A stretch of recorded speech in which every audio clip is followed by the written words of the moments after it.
Hello, hello, hello.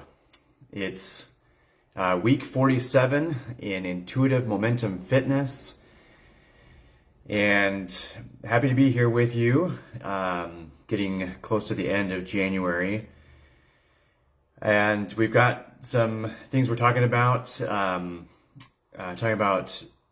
being childlike, living with curiosity, that meshes really well with the more intuitive approach to fitness, trusting our bodies, listening to our bodies, adapting the way we do things to accommodate and prioritize our bodies. So much of our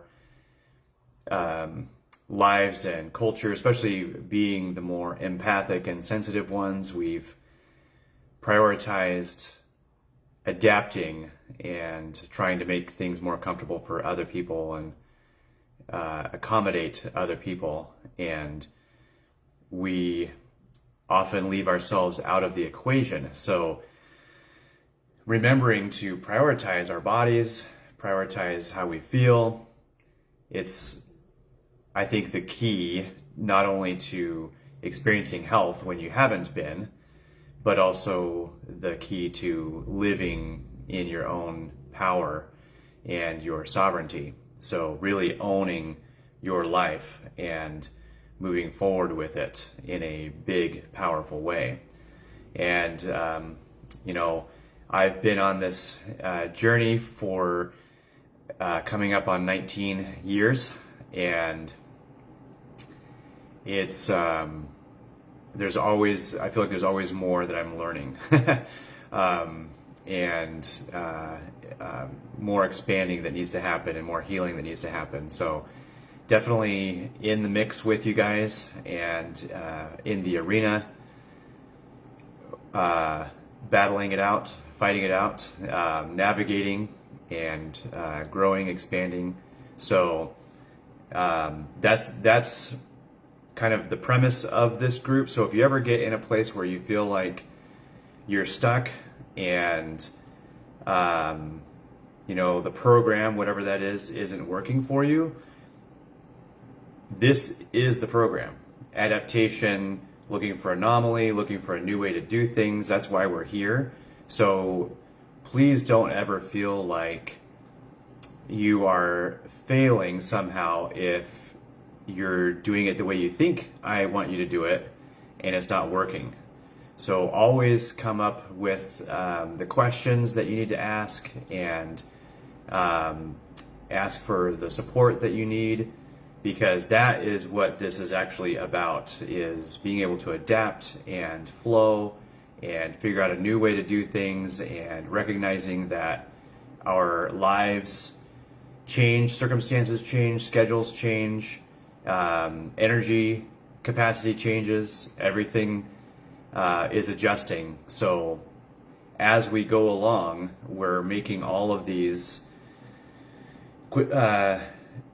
critiques to our methods and experimenting with new things to see if this adjustment is going to be the adjustment that we need, or if we need to experiment with something else. So I've been, I feel like, the scientist in the laboratory for 19 years, and always experimenting, always figuring out. In the very beginning, I didn't know if I was ever going to experience a normal amount of energy. I didn't know if I was ever going to experience strength. And I just refused to assume that I couldn't. So no matter how long it took and how hopeless it seemed, I was going to keep trying and keep experimenting and keep testing things out and see what might work. And eventually I started seeing things that worked and experimenting with that. And even just in the last year and a half, I've been making more changes. The last couple of months I've been making more changes, especially to my nutrition. Last month I've made some interesting changes to my workouts to test those and see if that might help and if that might do something different than I've experienced before. So 19 years in, and I'm still questioning, still observing, still listening to my body, still adapting and trying new things just to see what works and what doesn't work. So we're in this together, and that's the point of this group, is not to find the ultimate answer, but to always adapt so that we can continue to listen to our bodies and make forward movement, make progress toward the goals that we have and the desires that we have for our bodies and for our lives and for our energy and for our personal power and all of that. So thank you for being here. Thank you for being on the journey. And definitely, speak out if you need support in anything, or share an encouraging update, an anomaly, something different, something unique that happened. Would love to hear it. So first thing, I have some exciting news that I finished another module of the Strong Inside Out guide e-course that you all have access to. And so this is Foundations Volume 2. So the first module is the foundational strength, and that is modeled after the 14-day split that I used very early in my healing journey, so that I would have enough energy to recover from my workouts and go about my day. So the body in that first module is split 14 ways, each day working a different muscle group so that you don't get through the whole body until you've done the whole 2 weeks. And so you're still reaching fatigue, and I realize there's some confusion around what I mean by reaching fatigue, but what I basically mean most of the time is that in the local muscle, just the small muscle group that you're working, you should reach fatigue in that movement. Not necessarily that you're reaching fatigue in your whole body, like if you were doing a whole full body routine. So that was why I kept getting weaker and smaller prior to this particular routine, was because I was trying to do full body or full upper body, full lower body, and I was reaching fatigue, and then I couldn't do anything for days afterward because I'd depleted my energy stores so much. So this 14-day split was an attempt to experiment if I could, work one tiny muscle group at a time and still have energy for the rest of the day. Would I actually get stronger doing that? And I did. So that was extremely exciting. So that first module is modeled after that. So one small movement a day should only take 10 minutes if you do it back to back. You can do it throughout the day. So throughout the day, you could do a set and accumulate 4 or 5 sets throughout the day. But if you did it all at once as a workout, you could do it in 10 minutes. So just that little bit at a time each day for the 2 weeks, and then repeat that module as long as you need to. You might do it for a couple months, and then you might be feeling, okay, I've actually got more energy and I want to do more than this one program. So I'm going to, go to the next one. So that is where we have now Foundations Volume 2. And it's kind of a play on words because it is the next level. It's the next volume, but it's also twice the volume.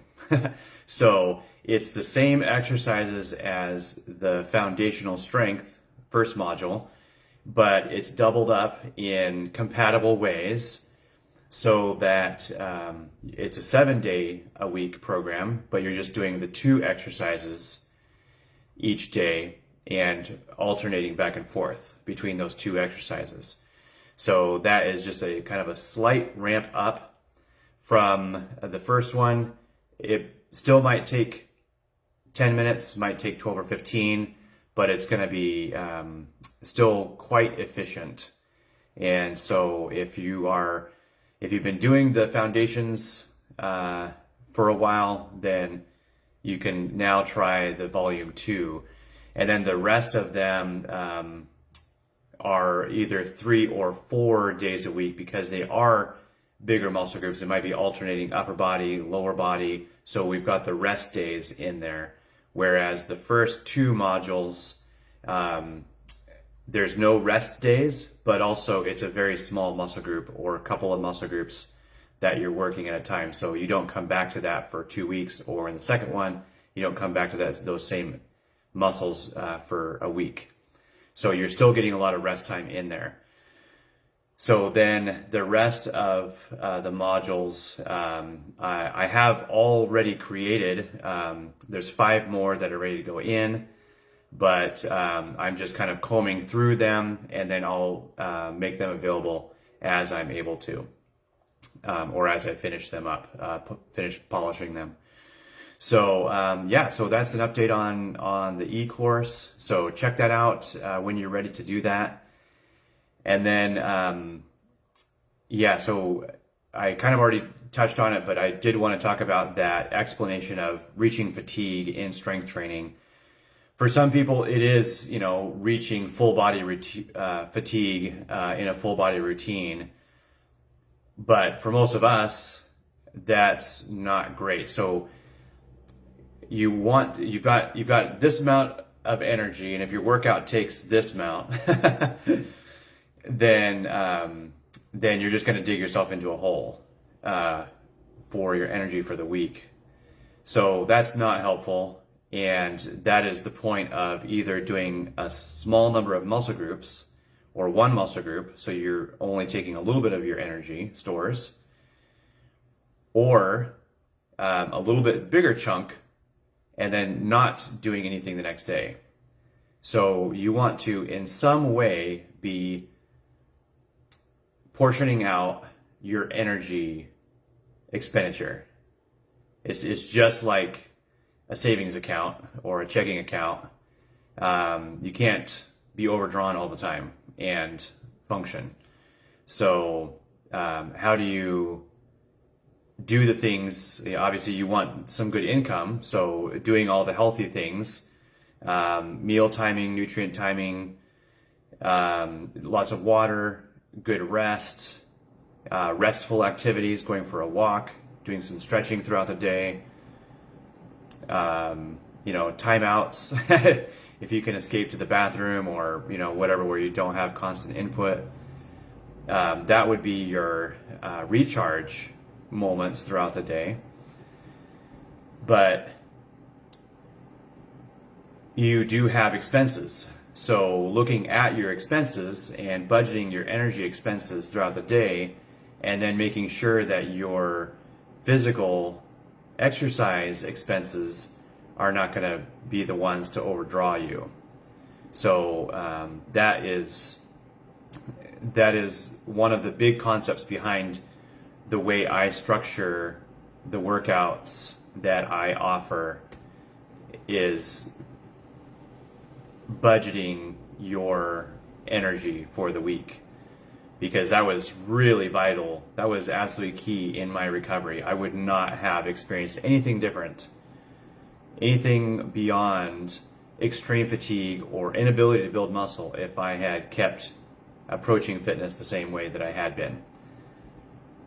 And it's important to understand that being empathic, and for some of us being introverted, and then for many of us being having that kind of sensory overwhelm tendency, where life itself is stimulating enough, we don't need to seek thrills or big crowds or loud noises or bright lights or dizzying heights or insane speeds to make us feel alive. We definitely feel alive. We definitely tend toward being overwhelmed.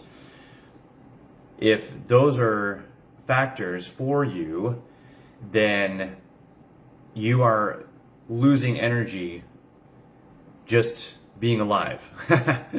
So looking at conserving energy, looking at taking care of yourself, looking at being intentional about how you recharge throughout the day, and then being really, really intentional about your workouts and your energy expenditure, and making sure that you are prioritizing the things that are going to be the most beneficial, reap the most reward for you.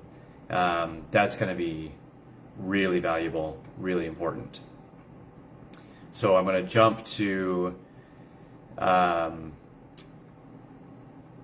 the post that I shared on Monday, a quote from Alan Watts.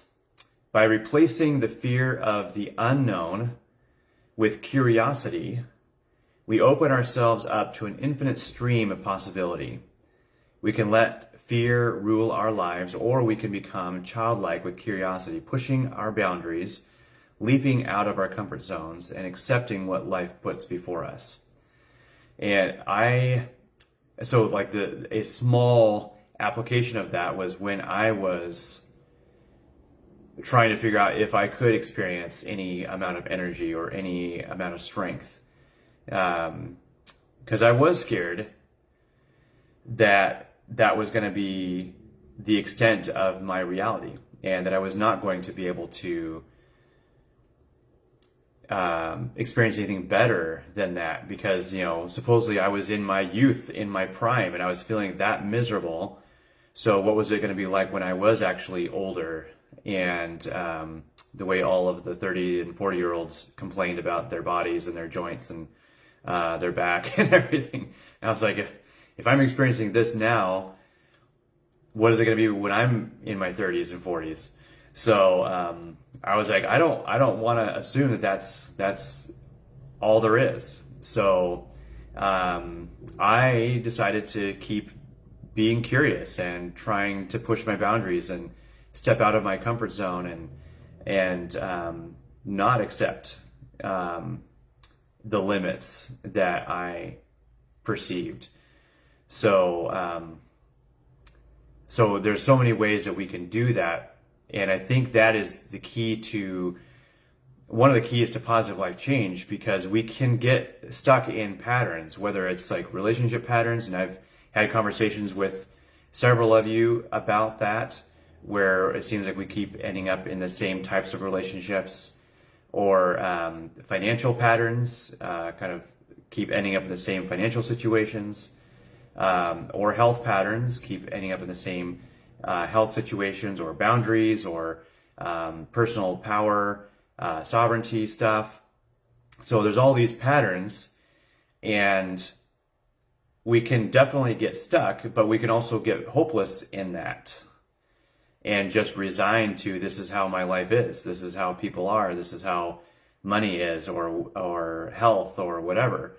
But if we choose to be childlike and curious and look for those anomalies and realize, not everyone is having this experience. Other people are experiencing something different than I'm experiencing.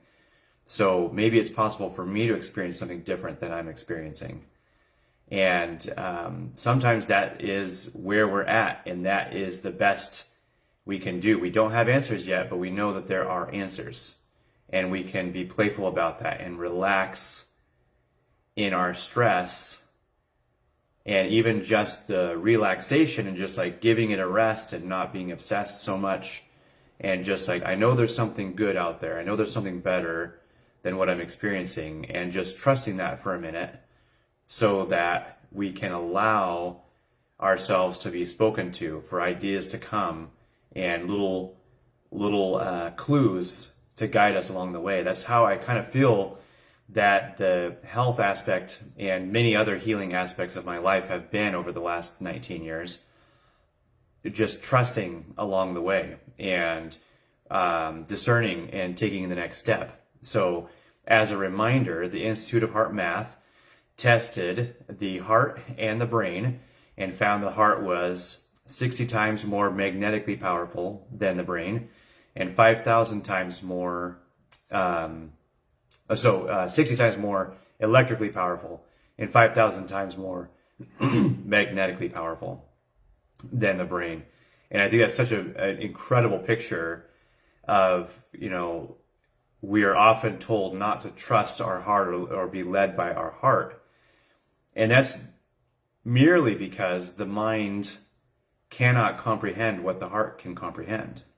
So it feels dangerous or unclear or risky or flighty to follow the impulse of the heart sometimes. And yet the heart really does have a much greater capacity to connect you to your future, to magnetize your future to you. So, yeah, it's just beyond the mind's ability to comprehend. So don't assume that you shouldn't trust your heart.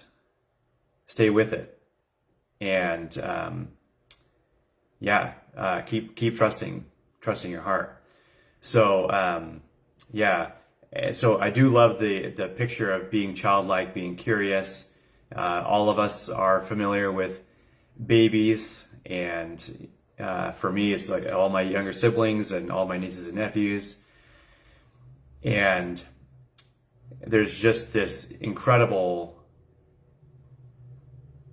awe of watching a little baby discover things for the first time, like whether it's a taste or a smell or a sight or whatever they're like experiencing for the first time. And there's a bit of magic that happens even for the adults that are watching that, because it's been a long time since we've seen something completely brand new. But maybe it's about time for us to experience something brand new and to have that wonder, so we can move forward with our trust that we will be guided to where we're meant to be.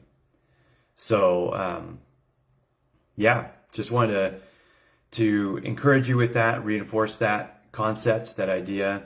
And if you have thoughts about that or examples, I'd love to hear it. So, I'll get to your comments. My mom says, oh, that's Alan Watts. I never knew what he looked like. And honestly, I think I've seen pictures of him before. I don't know for sure if that's him or not. I assume it is because they posted that picture with his quote. But yep, I'm assuming that's Alan. And then Shannon shares a fun story. My 5-year-old is in ballet, and tonight she tried a hip hop class with a little friend of hers. Well, they were the only two that showed up, and the friend didn't want to dance. So I just decided to join the class for the evening. Lots of sass and lots of swagger and plenty of posing. And I just jumped in and did it with my daughter. Within a minute or two, the other little girl ran onto the stage with her mom, and we all threw ourselves into it. Eventually, my daughter told me that the class was only for children, LOL. But, I did it, and it was really fun. So I love that story because it's such a good example of being childlike and being willing to play and joining children. I think that's really, really cool. And then, of course, her daughter had to get embarrassed and make sure that it was just the cool kids. But I'm sure that's like one of the joys of being a parent, is to embarrass your kids when they're so easily embarrassed. So good job, Shannon. Thank you for sharing that. And then Naughty says, celebrating you and this question. I'm being asked to be childlike in my masculine aspect. Anything to do with the physical realm, organization, and action. Oof, it's tough.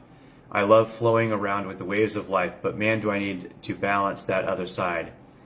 I love this idea of being playful with this aspect of me coming online. I'm going to explore this more. A lighter, gentler, masculine way of things sounds exciting. Thank you for this reminder. So yeah, that's really cool. I love that you're bringing this concept into the idea of the masculine and kind of feeling out, branching out in your masculine self. So I kind of picture, as you're describing this, I kind of picture a little female version of you and a little male version of you together as children and playing together. And I know I grew up the oldest of 4 boys, and then later on had a sister, and then later on had another brother. But the four of us boys were within 5 years and grew up together. And so some of the things I think of was we had a lot of charts where we tracked our chores. And so that was very helpful visual for me to know where I was at with getting things done. I always wanted to get things done so I could play. And then I think of at least the way I approached Legos and Lincoln Logs and those fun things when I was really little. We had this massive box of Legos, and they kind of belonged to different kits and things. So if I knew I was going to build something specific, I would try to organize everything, pull out all the blocks of the same size, and place them together. So I basically had a what they call a lumber yard of all the different tools that I was going to work with, all the different pieces that I was going to work with, and then that made it easier to construct. And it was all play, but it was also organized. So I love this aspect, and I feel like as you are being easy about this, you can go back and forth between being the little boy and being the little girl. And because there are times of each day that call for flow, and there are times of each day that call for structure. And so, just being in tune with that is probably going to be your feminine side that's going to be more in tune with which is the appropriate one. And so then it's going to be like, okay, you take over masculine, and we need some structure, so create some structure for me, and then you can move into your masculine aspect and decide, okay, what would some structure be for this? And like you're saying, just be really light and gentle and playful with it. So not anything super intense, but easing into it. So I'm very excited to hear what you experience and what insights you have as you play with this. So thank you for sharing, and thank you for what you will share. Andy says, to me, a big part of being childlike is having hope for your future without fear of failure or heartbreak, believing that you have so much to look forward to in life. I'm living this way for the most part, but have some days that are a little more tough. I love this because I think for most of us,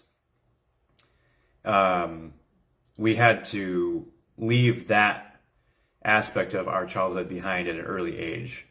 So we were parentified early on, or experienced trauma, or both, and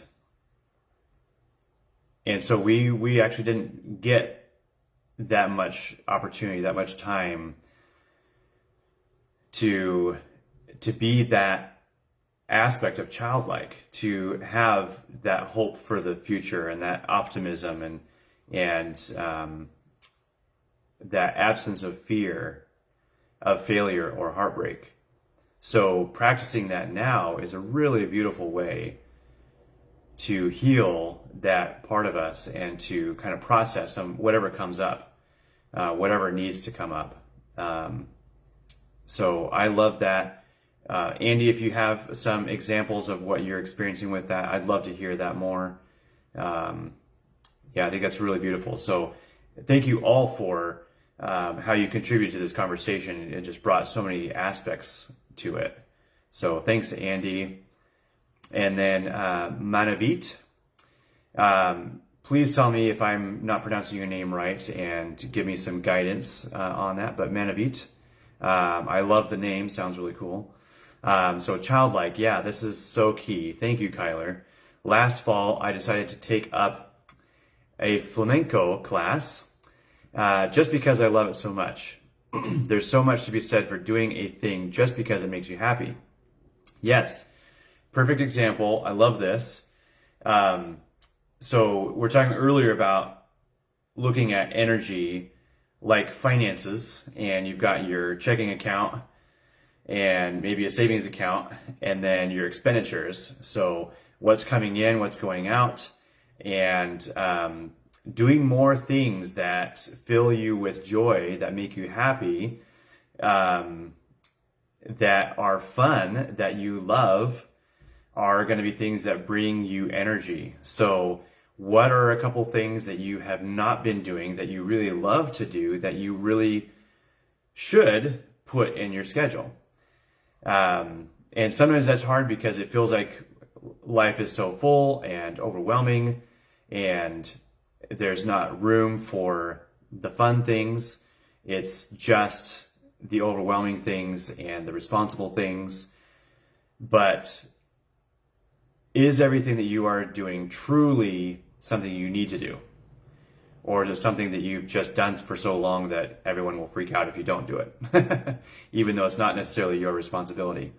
So, so being able to set boundaries, say no, disappoint a couple of people for your own health and well-being, that's totally worth it. So I hope that you will look at your schedule and figure out how to prioritize the things that bring you joy, make your heart feel light, give you some energy. So thank you, Manavit, for sharing that. And then Adam says, haha, I was just listening to some Alan Watts lectures the other night while cooking dinner. Great stuff.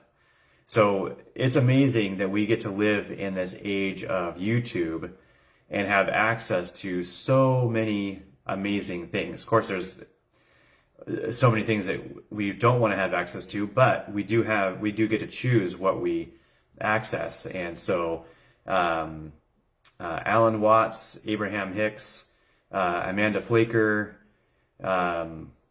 Teal Swan, some just amazing resources that we have online. So thanks for highlighting that, Adam. That's good that you've been listening to those things while you're keeping busy. And then Julie shares an update. Sorry, folks, didn't mean to be MIA. First day back, so she just went back to work last week, and we were hoping for an update, and so she gave us an update. First day back went much better than expected. Did foundational strength and 2 5-minute walks for the day. The first day. That's awesome. Second day, I did foundational strength, but had a blister on my foot, so stopped the walking to heal it. Long weekend of just rest. Got back to work yesterday. I think this was Tuesday that she wrote that, so I'm assuming Monday she got back to work, but woke up with her back out and walking was painful. So I'm back to rest mode until my body is ready to stretch and walk. So yeah, this is the tricky, being intuitive, really honoring and listening to your body. Obviously whatever you're doing for work and the activities there are really draining to your energy, and I don't know if there's movement that you're doing at work, but it seems to be straining your muscles, or maybe it's just the extreme energy consumption that you've got that makes it so that your muscles are tending toward being overextended and kind of pulling the back out and stuff like that. So yeah, this is where all of the little things, so remembering to take deep breaths throughout the day, having some kind of plan for staying hydrated, drinking lots of water throughout the day, taking minutes to close, a moment here and there to close your eyes and get back in your body, to do some gentle moving where you can. If you're doing repetitive movement, try to break out of the pattern for a moment. All the little things. Have your meals packed when you can. Take the most efficient route to meal prepping. So be as healthy and as efficient as possible, utilizing frozen fruits and vegetables, meats that are easy to prepare, those kind of things. So just giving yourself a competitive edge when it comes to these overextending days. So glad that you're listening to your body, glad that you're taking a rest until your body feels well enough to stretch and walk. When you're feeling the energy, get back to doing that foundational strength, that one exercise a day, even just the one set, just to remind your body neuromuscularly that you are intending to get stronger. So that's an important signal to send to your body. So even if you just have the energy for that one set, then that's good for your body. So we're sending lots of love and energy and strength to you. Keep listening to your body and then just doing what you can when you can. And I know you will, because you've been doing that so well. So perfect example of just not having the expectations up here and then feeling like a failure if you don't, but always like listening to your body, adjusting your programming for the day, your intentions for the day, and getting back to what you can when you can as you go. So if there are any other questions or comments, would love to respond to those. Otherwise, good job. Keep doing what you're doing. Reach out as you need. Comment on here if you're watching on the replay. I'm going to be uploading the unlisted link to YouTube, so that that makes it easier for you to listen later while you're doing other things, or if you need to multitask on your phone, you can listen while doing other things. And then you can also ramp up the speed too, if you need to kind of listen to it a little bit faster, get through it a little bit faster. So sometimes I'll listen to videos at 1.25 or 1.5 speed, so that I can get through it in the amount of time that I have available to me. So that's a little trick that I've been utilizing YouTube for whenever there's a video on there that I would love to hear, but I don't have quite enough time to listen to the whole thing. So I'll speed it up and get the fast version of it. So reach out for anything. Nothing is too small. No story too silly or personal to share. You're all of you is welcome here. So love you guys. Talk to you soon. Have a great rest of your week.